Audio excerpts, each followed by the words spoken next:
Alright, hello and welcome back to the channel.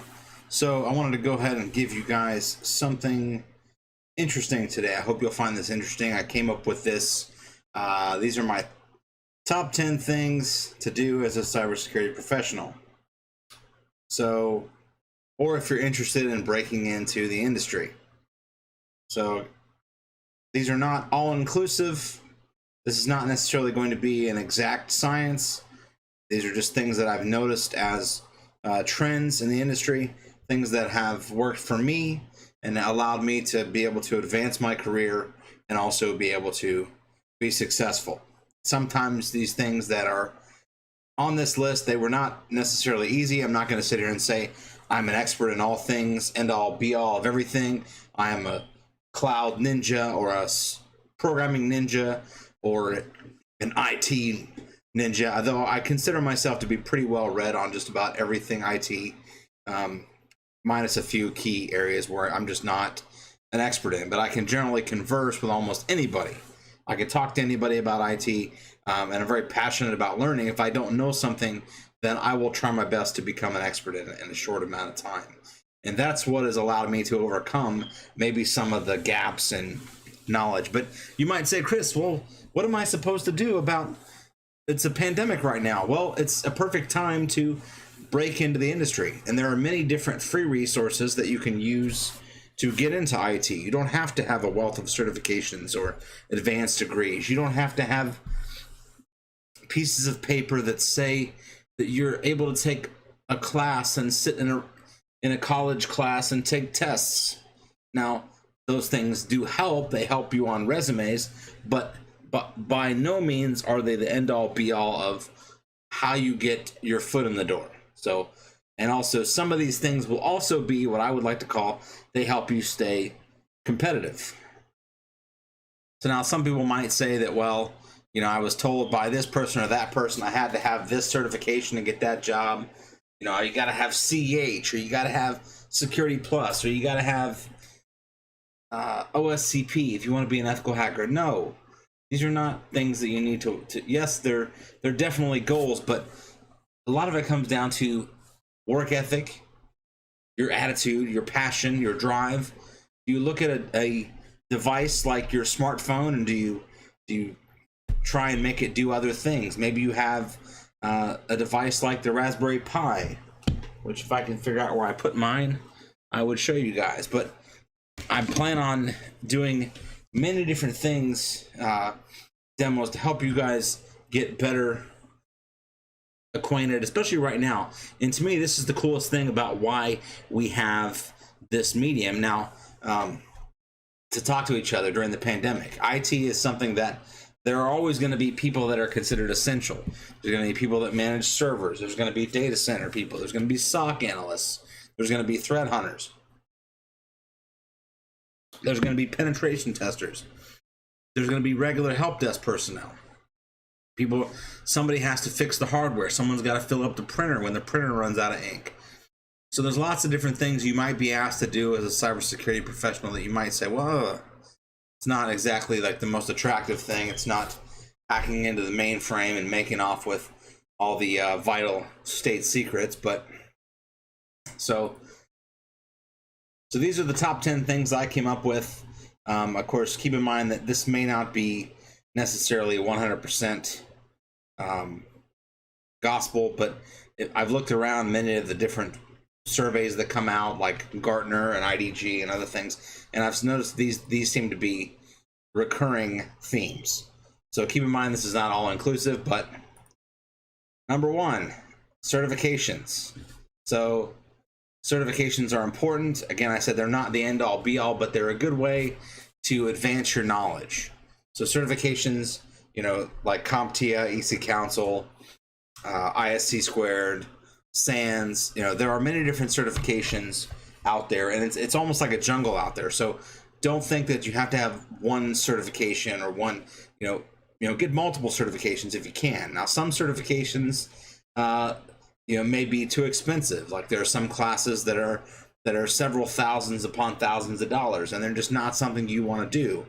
Other people might have certifications that you're supposed to get because your employer told you to, and it's part of the contract, and you got to get this job, and you don't get the job, you're going to get fired, or you're going to get pulled off the contract and you're going to get sent home, or somebody else is going to get pulled in to take over your position.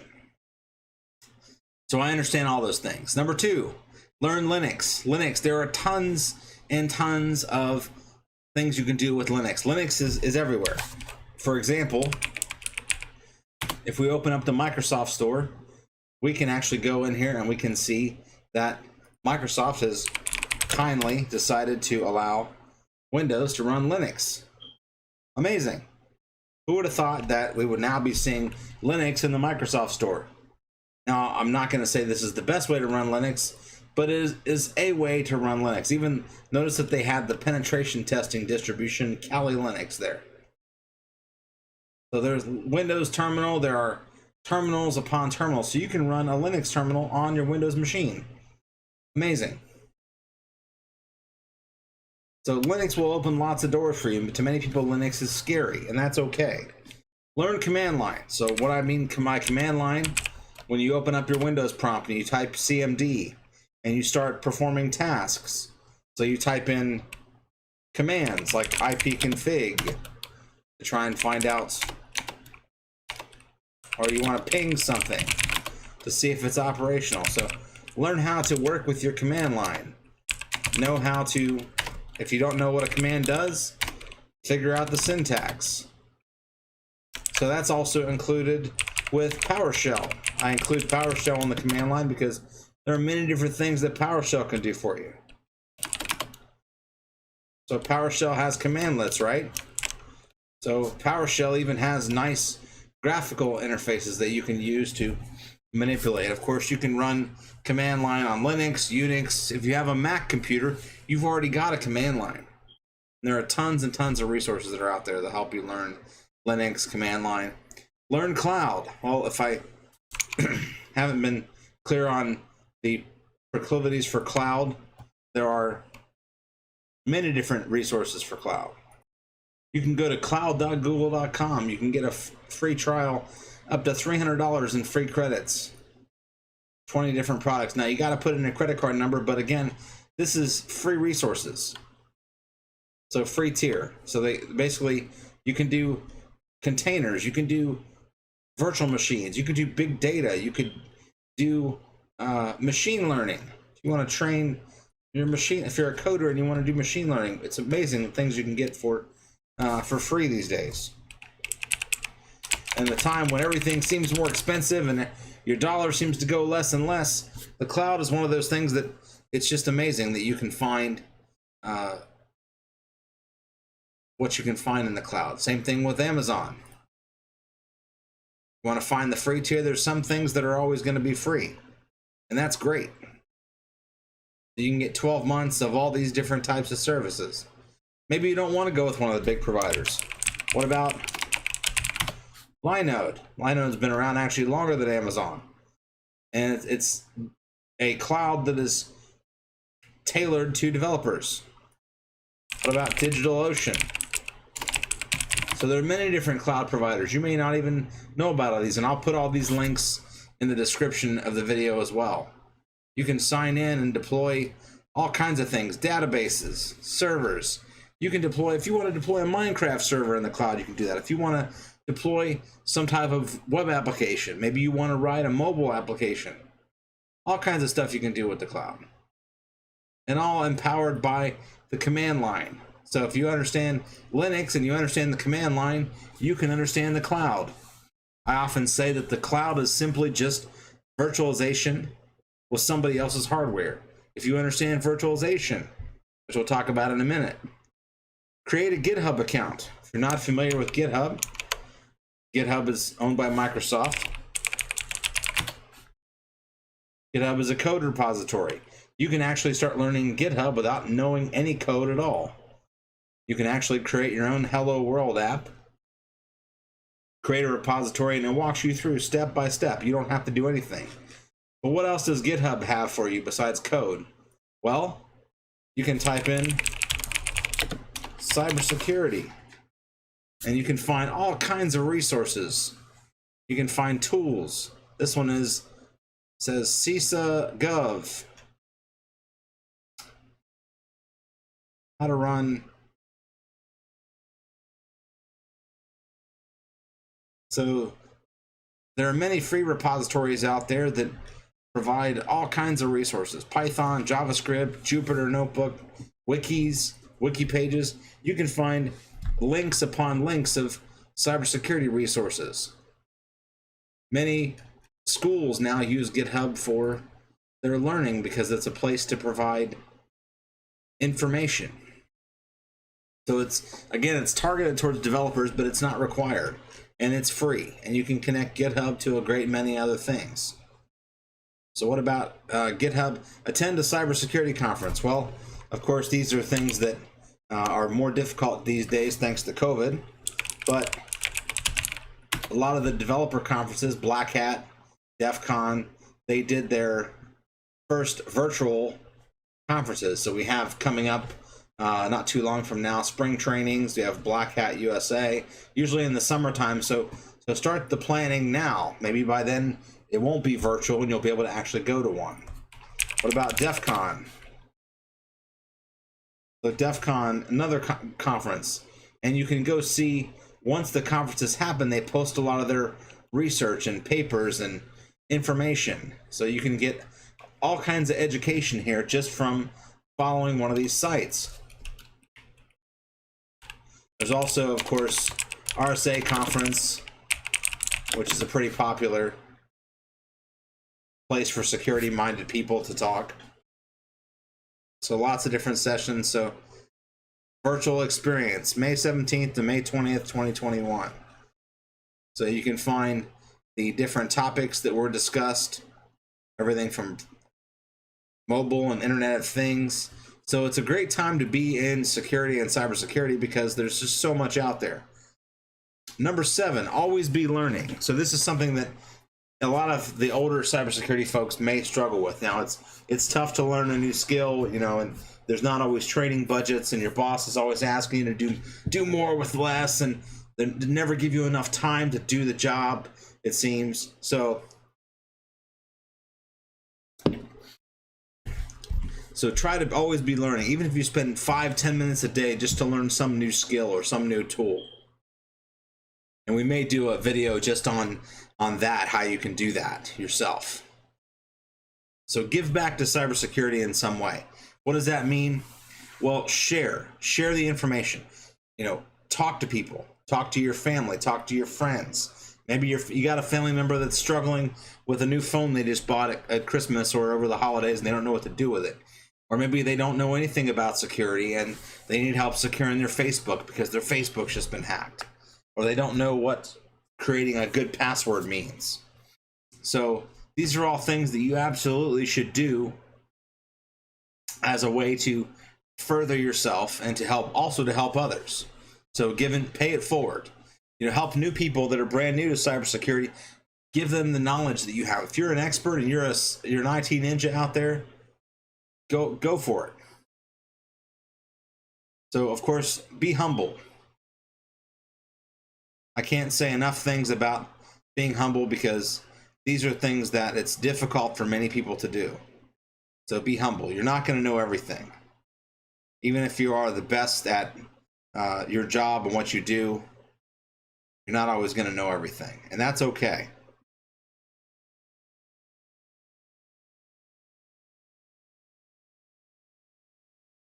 So I recommend learning Kubernetes, containers, virtualization. So that's a lot, right? So a great place I like people to start with virtualization is VirtualBox. VirtualBox is a free virtualization solution. Basically, you can download a flavor of Linux and you can set up yourself your own environment to run multiple operating systems. You can see on my system, I've got VirtualBox running multiple things. I have some Linux, I have my hacking virtual machine, I have a intrusion detection system, I have my Windows servers. So I can run all that as virtual machines, and they're basically just, for all intents and purposes, they run as a regular computer. They look like a computer. They have a network interface card. They have an IP address. They can be on the network. So VirtualBox is a great place to get started with virtualization, besides the cloud. So what about containers? Well, containers are kind of a new thing, and they're not well known by some organizations, but Docker is a very popular technology for containers. What exactly is a container? Well, it's basically taking your software and putting it into a little box. You take your software and you put it into this little box here, like this. So you have your application, and then you have another application, and another, and then you have Docker. Well, what is Docker? Docker is basically the control engine for your containers. So Docker is a client you'll download to manage all your container functions. So Docker runs on the host operating system, which in my case is Windows, and then it runs on top of your infrastructure. It could be a server, but Docker lets you run things like applications. It lets you run operating systems. It lets you run a database as a container.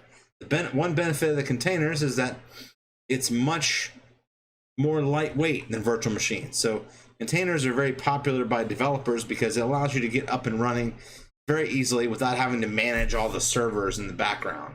And there's all kinds of free training out there. So definitely check out Docker. There's other container platforms.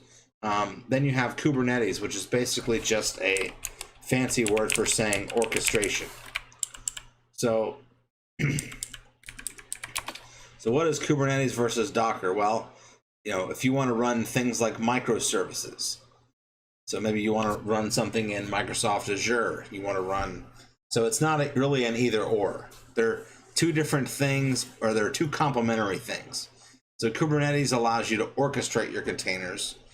Docker just enables you to run different containers. So we'll probably do some videos on virtualization, Kubernetes containers, just so you can see more about what it is. But it's still amazing to me that this list keeps growing. Maybe it'll be top 20 things eventually, but right now it's top 10. But I added a one more: learn a scripting language, Python, PowerShell, or Ruby. Python is available for free. It comes standard on most Linux distributions. It is the language of choice for many security programs, many scripts. Can't say enough things about Python. We could do a whole class about it, but it's used for web development. It's used for scientific applications, calculations. It's used for software, system administration. You can automate tasks with Python. All kinds of neat stuff you can do. All you got to do is go here and you can click downloads. You can download it for Windows, Linux, Mac OS, many other applications. So Python version 2 is still around, although it is technically end of life. But version 3 is going to be the new future. So Python is a very powerful programming language. So I'm going to give you a resource here in a minute, a free resource where you can go and find out more about Python. So these are my top 10 things. Really, the be humble probably should be at the end, but I think humility is everywhere, so I moved it up a couple notches. So I hope this is beneficial for you guys. Now let's look at a couple other things. Resources. So I promise you some free resources, and I'm going to deliver. One, w3schools.com. I can't say enough great things about this website. It is literally one of my favorite sites for learning new programming languages, new tools, whether it's JavaScript, whether it's CSS, whether it's SQL, PHP, Python, Java. So if you want to learn Python, you can go in here and you can start learning Python right away. It has tutorials. You can literally try out the tutorial yourself. You can actually run the code. And it will run the code in a box for you. So you get to learn right along with the examples and the real world stuff. Linux Foundation training. These are a great website that has many different, some free courses, some not free, but it's designed to mesh with some of the other initiatives like cloud and DevOps, big data.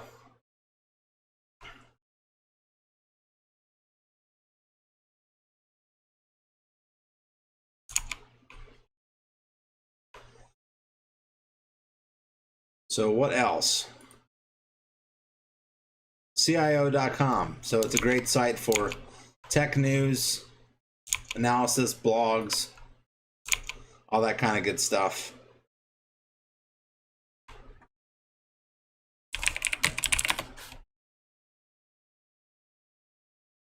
So daily news, everything from interviewing to cybersecurity, hacking. They have a whole resource library. You can sign up for their insider newsletter. A lot of great stuff. They won't necessarily spam you. They're pretty good. Then we have CSO Online. They used to have this daily dashboard, and I can never find it anymore, but it is a great site for staying up on the latest vulnerabilities, hacks, breaches. So it's very similar to CIO. Then we have dark reading. So if you want to get up on the latest and greatest dark reading material, usually to do with offensive security or ethical hacking, all kinds of stuff here.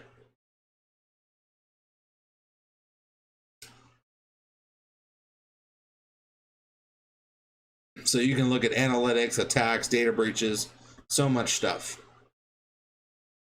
So then we have CNET. Of course, CNET is kind of a technology channel, but it's good to see what the latest and greatest tech that's out there. Latest and greatest consumer devices, because those are the devices that end up having vulnerabilities. And then there is Threatpost. Threatpost is a great website for news, articles, latest, patches, bugs, all kind of stuff here. We may do some more articles, but these are some of the sites I use just about every day. HackRead and Hacker News. They're how when I'm having my morning coffee and I'm looking for something to go after, a target to go after. We've got HackRead. If you just type in hackernews.com or Hacker News, you get something different. But looky there, we were just talking about Docker and containers. Critical Docker container escape bug affects Microsoft Azure. So we have a proof of concept here. So usually these articles are really well written. They may reference other sites, but they'll have at least an example of that attack, so you can see things in real time.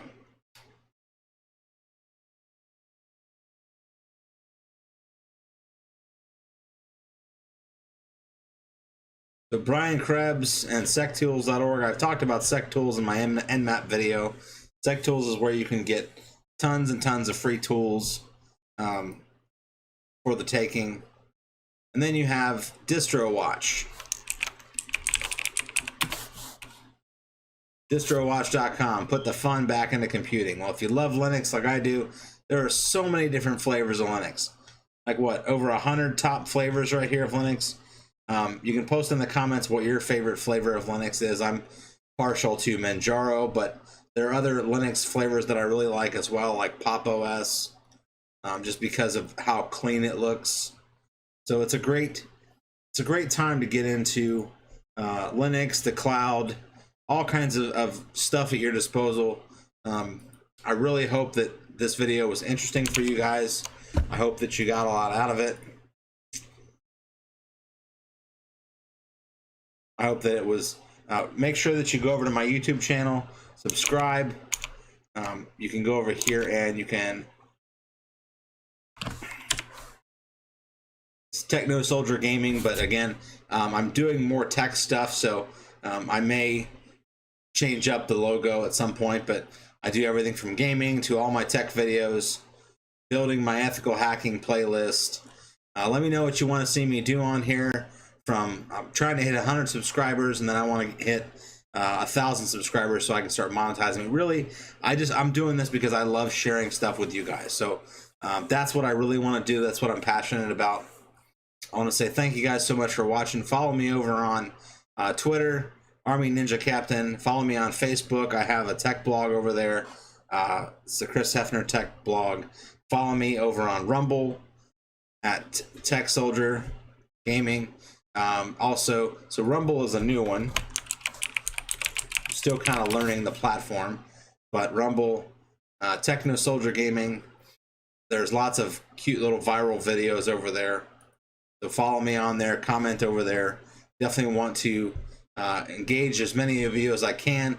If you're an IT professional and you want to share the knowledge, maybe you want to collaborate sometime, let's absolutely do it. So thanks so much, guys, and we'll see you guys in the next one. Take care.